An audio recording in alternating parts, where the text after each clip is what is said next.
গ্রামের এক কোণে ছোট্ট একটা কুঁড়েঘর, সেখানে থাকতেন রওশন আরা দাদি। বয়স প্রায় ৮০ ছুঁই ছুঁই, কিন্তু মনটা আজও তরুণ। তার একমাত্র সঙ্গী ছিল একটা গরু, নাম রেখেছিলেন কি ময়না গি। ময়না শুধু গরু নয়, যেন নিজের সন্তানের মতো হয়ে উঠেছিল। ময়নার দুধ বিক্রি করে দাদি কোনোরকমে সংসার চালাতেন।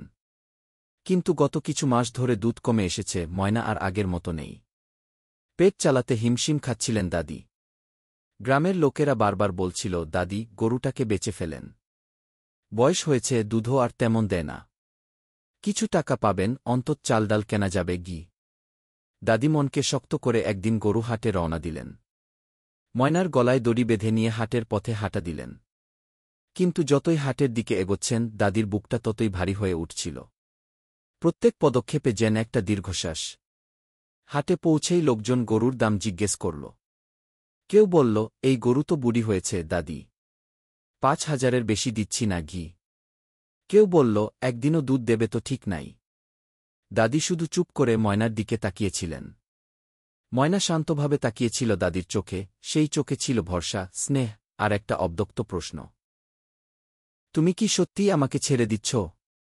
অবশেষে দাদি চুপচাপ দড়িটা খুলে আবার ময়নাকে নিয়ে বাড়ির পথে হাঁটা ধরলেন। পেছন থেকে হাটের লোকেরা বলল, বিক্রি করলে না দাদি? দাদি শুধু বললেন, সন্তানকে কি টাকায় বিক্রি করা যায় বাবা? সেই দিনের পর ময়না আর দাদি যেন আরও কাছাকাছি হয়ে গেল। গ্রামের কিছু যুবক দাদির অবস্থা দেখে মিলে মিশে একটা ছোট দুধের দোকান করে দিল। তারা বলল, দাদি, তুমি শুধু আমাদের ময়নার দুধ দাও, বাকিটা আমরা দেখে নেবগু।